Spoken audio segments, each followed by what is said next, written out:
Hello, good evening. Welcome to Look North. Tonight I'm live in Chesterfield, a month after flooding hit communities across our region. Tonight we'll see how families and businesses are coping. It hits you so hard every time you come in and you see your house in a state like this. It's absolutely devastating. And hoping to be home for Christmas, we catch up with the family of Emily, a teenager with cancer who was left homeless by the floods. And I'll meet the landlady of this pub, which was flooded by a huge wave of water after a lorry kept driving down this flooded road. Also coming up on Look North tonight, 2 people have been airlifted to hospital with critical injuries following a major crash at a bus stop in Leeds. We'll have the very latest. And Toddlers Together, the Bradford families helping tiny tots enjoy a celebration of young life. Well, it was nice to see a bit of sunshine first thing this morning, and in fact skies will brighten through tomorrow. But what about the rest of the week? News of a bit of a cold snap. Join me very shortly.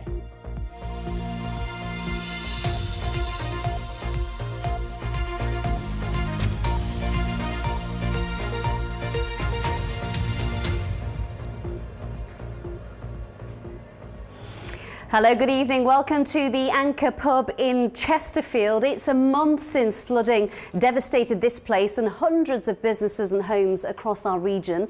At the time, we said that we'd continue to revisit and highlight the impact of Storm Babette. So here we are. We'll talk to the owner shortly, as well as having 3 reports from here. But first, we're going to cross to Leeds for some breaking news. 2 people have suffered life-threatening injuries after a car crash on a busy road in Armley at a bus stop. We can cross now to Hannah Gray, who has the latest. Hannah. Yes, Amy, I'm here on Stanningley Road at the junction with Armley Ridge Road, and a huge section of this road has been closed, causing major diversions in the area. We don't know a huge deal of information at the moment, but just as we've gone on air, the forensics team have turned up and it looks like they've begun investigating. What we do know is that 2 people have been left with life-threatening injuries. We don't know much about them, their ages or who they are, but the Yorkshire Air Ambulance confirmed that they arrived here at 3:28 this afternoon and had to deliver emergency critical medical care. We also know that it involved 1 vehicle and that 1 person has been arrested and is now in police custody. Now we have some pictures of the scene. It shows a huge amount of disruption. There is a bus stop that has been completely flattened. It's a bus shelter, it's red plastic, and that has been destroyed, and there's plastic all over the pavement and a lot of red tape and a lot of cars and emergency workers all around the area. And as I said, this section of the road is closed and lots of officers are having to divert the traffic. It's a very busy dual carriageway and people are having to change their journeys this evening, Amy. Hannah, thank you. And we will have more on that on our late news at 10:30 this evening. For now, though, back to Chesterfield, and the Anchor pub is currently closed on Mondays and Tuesdays as they continue to try and get back on their feet after Storm Babette a month ago. We're going to revisit now the residents of Tapton Terrace, which is just around the corner from here, and at the time, water was up to 5 feet high. Ollie Constable has the latest. It was so scary when you actually watched the river out of the window and you were actually part of that river, front and back. Your house was in the middle of it.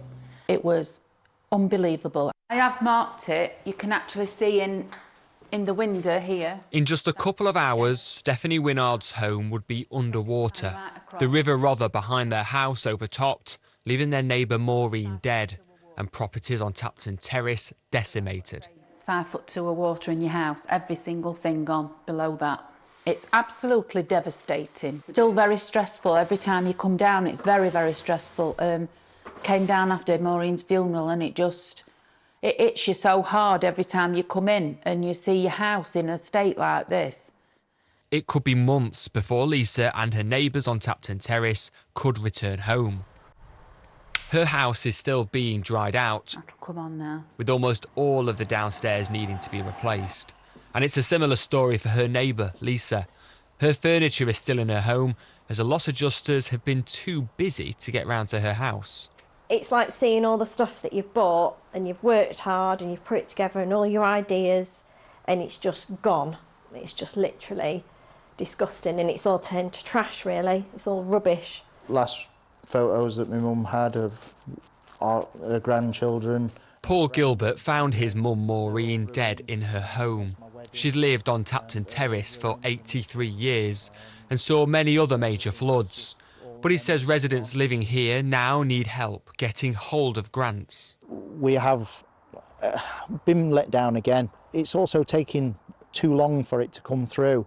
You're having to ring the council up to get them to come and collect rubbish and stuff, and it is just very difficult. We're having to fight for everything that we want, but yeah, it's horrible being down here.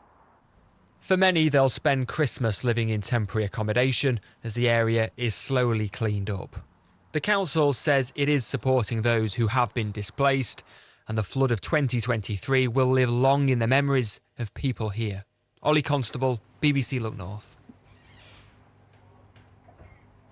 Gosh, it's hard to imagine, isn't it, the water being that high. Here, it was up to calf deep, if you can imagine it being like that in this pub. In fact, I want to show you some video footage. It was filmed outside the pub a month ago today.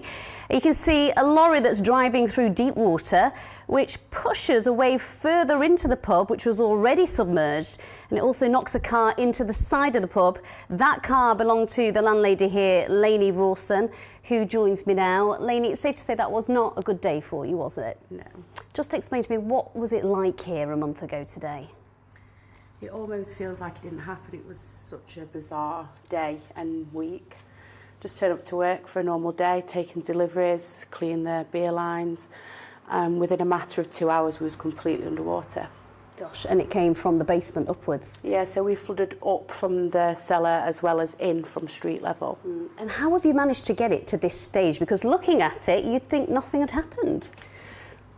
We just had to get cracked on. We was really lucky that we've got a really big support system from friends, family, members of the community, and everybody just chipped in and we just got cleaned up. You literally had people on their hands and knees scrubbing floors, didn't you? I had a team of people upstairs, a team of people downstairs. I think at one point I had maybe 15 people scrubbing carpets alone. And how much has that support meant to you? Oh yeah, it's been lovely. As well as the amount of help that we've had from people that we don't know, people turning up with packages with cleaning supplies and even food parcels. And in terms of the financial impact, can you put a figure on it? It's difficult to say at this point because the process of cleaning up is still ongoing. We was closed for a week, so within that week of loss of revenue and repairs and replacement equipment up to yet, we're pushing around £20,000. Gosh, and you're not covered for any of that, are you, through insurance? No, unfortunately, it's difficult to get flood damage insurance in this area with the history of the floods and with us being situated so close to the river. So briefly, how important are the next 6 weeks leading up to Christmas for you? Yeah, very. So we are relying a lot on the support of people coming to eat and drink with us. OK, well, best of luck with that. Thank you for letting us in this evening. We're going to hear now from Chesterfield MP Toby Perkins. He's told us that the council has been working hard to get the streets cleaned, get people back into their homes. £85,000 has been raised by the flood victim appeal. He says this will be assessed over the next few weeks and they'll do everything they can to ensure that the money is distributed to the right people to help people as quickly as they possibly can. Here he is. Priority is obviously to support those people who are either struggling to access housing, struggling to access the basics of life.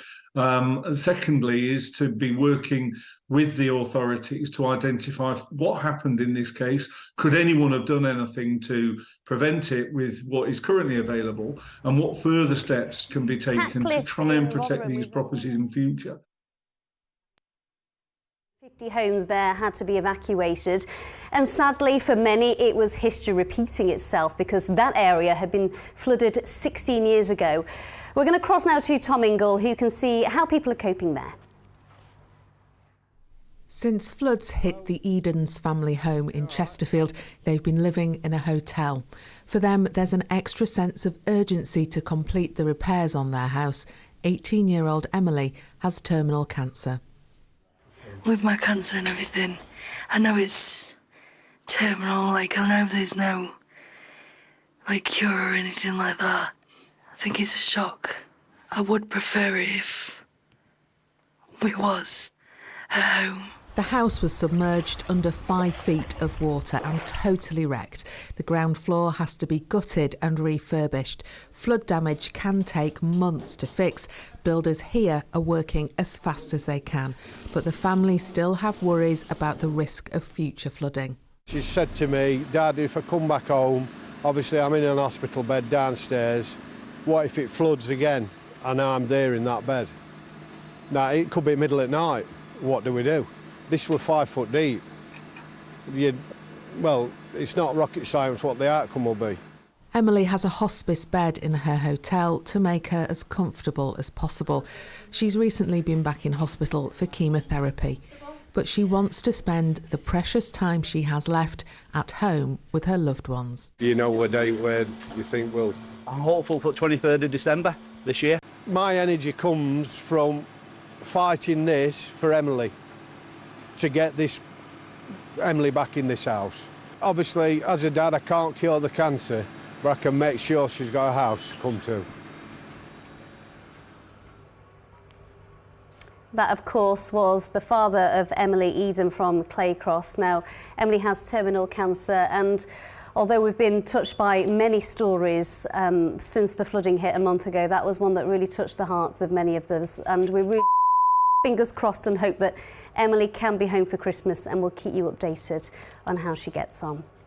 OK, we are now going to go to Catcliffe and hear from the residents there, because they also were devastated by flooding. 250 homes there were evacuated, and unfortunately for many, they have been there before when the flooding hit 16 years ago. So you can only imagine how they're feeling. Here's Tom Ingle. To borrow a phrase, will you start the fans, please? Actually, at Mark and Faye's house, they've been running for 3 weeks now, rigged up to temporary electrics. So the plaster's all gone here. Yeah. The wall feels dry. You can feel that's cold and damp, but here at least feels a little bit better. We're waiting now for everything to dry out and see what builders coming in, assessing it, see how much it's going to cost to rebuild it. Not only can you still see the water line in their house, there's actually flood water trapped between panes of glass. It's just the waiting. I feel like angry. You still so from depression, anxiety, it's not me for 6 really, so I feel really angry about it. Hundreds of people were forced from their homes as the River Rother rose rapidly following Storm Babette. The water actually peaked higher than it did during the extensive flooding of 2007. For Mark and Faye, at least things are moving on steadily. Now, I've had the misfortune to cover many flood stories for Look North over the last 25 years or so, and there's always a common thing that happens. Once the water's gone, rumours start to swirl. Everyone's got a theory, what happened and why it happened. But the number one question people keep coming back to time and time again is, will it happen to me again? Heartbroken. Because I didn't think I'd be back in this situation again. It was heartbreaking the first time. It was really heartbreaking. When I came back and I saw it, I went, right, we're back to 2007 again. I just feel let down. I just feel like there's nobody around. In 2007, there were people here helping. We got council, everybody were here, and it's to get done quicker. And we were only out of here 6 months, weren't it? I lived with my mum, and we were back in for Christmas then. No chance of that this time around. And now, Faye's mum lives with the couple, so all 3 of them are in a hotel room for another week, and then a stay in a rented house for goodness knows how long beckons. Tom Ingle, BBC Look North, Catcliffe. So many people, they're desperate to get back into their own homes, aren't they? And some of them will be helped by the South Yorkshire Community Foundation. Michelle Dickinson is here from the charity. Michelle, you've been running for 20 years. You react every time flooding hits our region. What has been the response this time around? I think it's been quite challenging actually, because I think because Catcliffe unfortunately has been flooded at least 2 or 3 times, sometimes 4. I think some people are struggling with the cost of living crisis. I think some people are struggling with paying their own bills without being able to help residents. So this time our appeal has not gone as quick as we would have hoped. We've raised just over £25,000. Previously, in 2019, we'd raised £500,000 by this stage, 4 weeks in. I just think it's testing times at the moment for a lot of people, but what we have seen is people wanting to volunteer more, people wanting to give goods. And one of the things I'd like to ask Amy, if that's okay, if there's any businesses in Rotherham that would be able to home some of the goods that some of the other businesses are offering, so fridge freezers, TV, settees, kitchen equipment, because obviously the houses aren't ready yet for residents to return to, but that's something for the future. So we're looking for warehouse space that anyone might have free that can house these white goods and furniture until people are ready to put them in their own homes. Absolutely, maybe 3 to 6 months. Okay, and in terms of the money, £26,000 you said, how is that money distributed and who does it go to? So we are going to distribute that to the uninsured properties. We've allocated £500 to each 45 properties that's been identified by the local council, and then we will continue to fundraise, so hopefully we'll be able to give them more further down the line. I mean, financially, every little helps, but really, for many people that I've heard from, it's knowing that people care and they're there. Absolutely. When it first happened, I was down there doing teas and coffees with my colleagues, offering sandwiches and just a listening ear. I've noticed this time a lot of people's emotional health and well-being has been massively affected. And I think that's something that the residents will say as well. Well, everything you're doing does make a difference. Michelle, thank you. Thank you. OK, well, we will be back here a little bit later in the programme, but first let's cross to Phil with the rest of the day's news. Phil, it's all yours.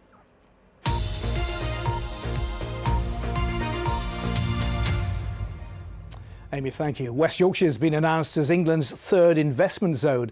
It's focused on businesses in Leeds, Bradford and Huddersfield, working in digital technology and life sciences. They'll get government funding and tax relief. The government says it'll create more than 2,500 jobs, as Olivia Richwald now reports. The Chancellor, Jeremy Hunt, touring a Huddersfield company that's helping cancer patients retain their hair. Paxman Scalp Cooling had a turnover of £18 million this year, making half its money selling products to the USA. Now the Yorkshire company needs to expand and hopes to benefit from the Treasury's newest investment zone. The products in this factory where we're at now are helping patients with chemotherapy keep their hair. They're being exported all over the world. We're already Europe's hub for life science businesses. This is a great example of that, but we want to attract lots more. This isn't Yorkshire's first investment zone.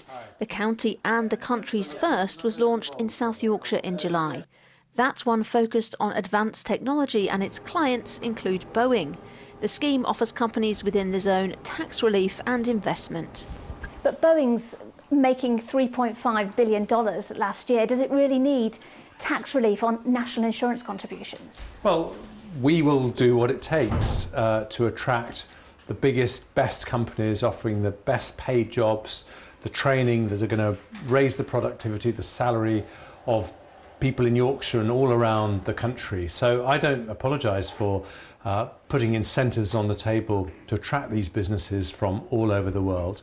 For this family-run company with 90 employees, the scheme is very welcome, and it plans to invest £5 million on its expansion. We are currently looking for new premises, as we're at maximum and we're bursting at the seams.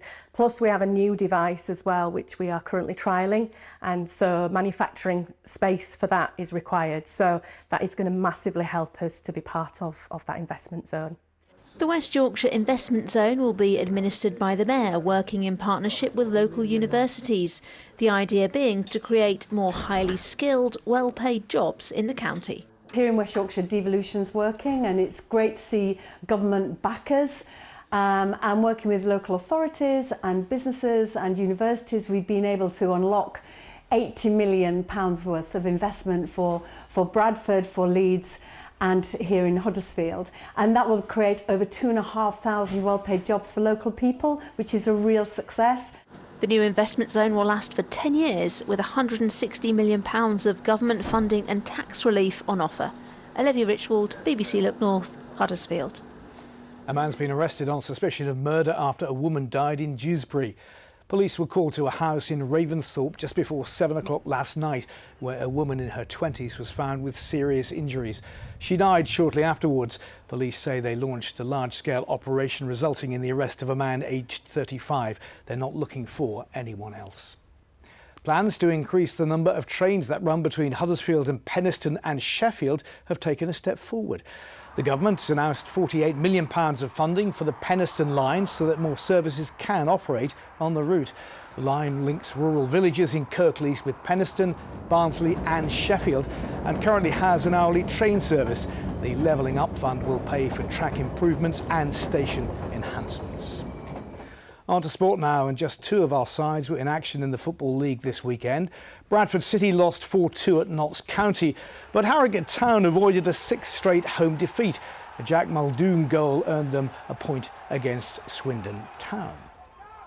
Now the Sheffield Steelers remain top of the Elite League after a 5-1 victory over Belfast Giants on Saturday. They dominated the opening session with a 3-goal burst before wrapping up a comfortable win in front of more than 7,000 fans. 5 different players made the score sheet. It was followed by a 2-1 defeat by Glasgow yesterday. Now, 6 years ago, someone in Bradford had the bright idea of organising a week of events just for babies. And it was such a success, they've been doing it ever since.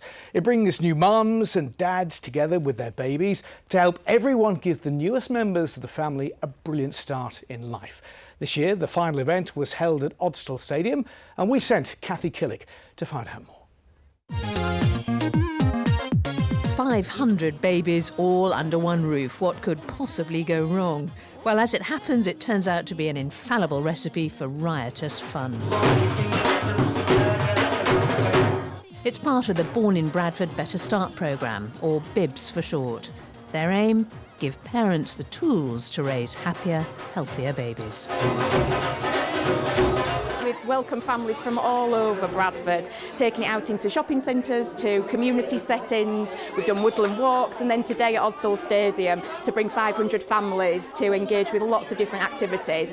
Absolutely, my heart is full. Guest starring fresh from the CBeebies studios, TV presenter George Webster.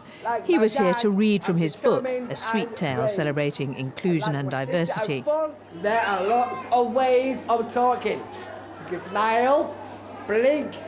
And to lead his fans in a dance they're calling the Baby Week Wiggle. 1, 2, 3, surprise! Anyone, everyone, you can wiggle. All these kids here, everyone here is so special and unique and talented in their own ways. And that needs to be celebrated because we're all different. Absolutely right, George. That's such a lovely sentiment. Tell me what it means for you to be here among all the little kids. It means a lot. It's so busy, isn't it? It's a great turnout. The event was also a celebration of 5,000 babies signing up to the Born in Bradford research project. It will follow their health and development, helping to inform advice for future generations. It's great to see the amount of amazing work that's being done to sort of the services and the provisions that are being provided to children. But I think alongside that, with our research study, I think it's great that we've got so many parents who are involved. With dozens of simple activities laid on, the little ones were in heaven. In 2 hours of filming, the only crying I heard was when it was time to go. Cathy Killick, BBC Look North, Bradford. A fantastic idea, and it's good to see everybody having such a great time as well. Now, a little birdie tells me could be a bit of a cold snap on the way. Really? I have been reading the tabloids, of course. Well, the Daily Star said it was going to be White Christmas. Not that one. So, I didn't read well, that it's one. going to be White Christmas if they say so. When are they ever wrong? Anyway, it's got to be right then. I'm not answering the question. A very political answer, that, wasn't it? Let's have a look at the couple of rainbows over the weekend. I mean, it sums it up. We did have some sunshine, Phil, but also some lovely rainbows. The next one is almost identical. In fact, Church Fenton, it's not a million miles away from South Milford, is it? So it's that probably the same shower cloud. Keep the pictures coming in on Twitter, X, on Instagram and on the Weather Watcher website. So yes, it does look as though we'll see a bit of a cold snap, but obviously it's nothing out of the ordinary for late November. That's coming in later in the week into the weekend, so drier, colder. We'll see some night frost developing. Tomorrow's an improving trend as well. Cloudy at first, a bit damp as well, but it will turn brighter through the course of the day. And high pressure having more of an influence this week, and eventually the pattern pivots and we end up with colder air coming down from the northwest. So yes, it will be cold, but it's nothing really exciting for what is, of course, the end of November.